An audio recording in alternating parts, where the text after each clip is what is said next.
नमस्कार. उद्या सकाळी आपण 10 वाजता इथे सगळे जमणार आहोत.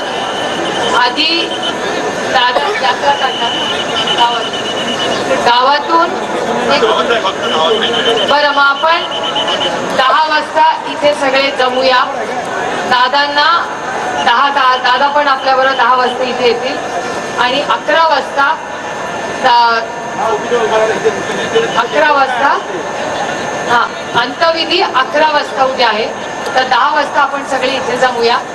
आता डॉक्टरांच्या आणि कलेक्टर साहेबांनी असं सांगितलेलं आहे की आपल्याला दादांना परत न्यायला लागतंय हॉस्पिटलमध्ये. तर तिथे दादांना आपलं ठेवलं जाईल रात्रभर. मग सकाळी ठीक आहे. मग 10 वाजता इथे 10 वाजता उद्या सकाळी आपण इथे सगळ्यांनी जमायचंय. 11 वाजता उद्या अंतविधी आहे. कुणाला गैरसोय झाली असेल तर मी मनापासून दिलगिरी व्यक्त करते. मी आपल्या सर्वांचा प्रेमापासून आभार मानतो. आपण सर्वांनी कायम आधीपासूनच दादाला जेवढं प्रेम दाखवले ते आज मला दिसून येते.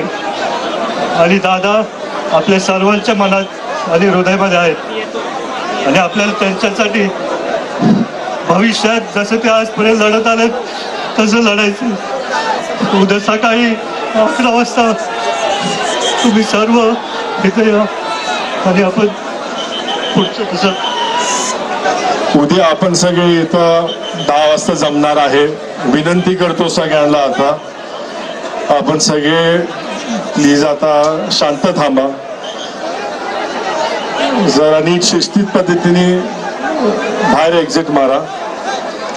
आम्ही सगळे उद्या इथं परत येणार आहेत. आता आम्हाला दादांना हॉस्पिटलमध्ये न्यायला लागतंय, त्याच्यामुळे तुमचं कॉर्पोरेशन लागेल आम्हाला. प्लीज जरा शांतनी घ्या. आम्ही आता दादाला घेऊन जाणार आहे, उद्या परत सकाळी येणार आहे. तर प्लीज सगळे शांत बसा. जरा नीट सगळ्यांना जरा रस्ता दाखवा. बाहेर कसं जायचं चेंगराचेंगरी करू नका.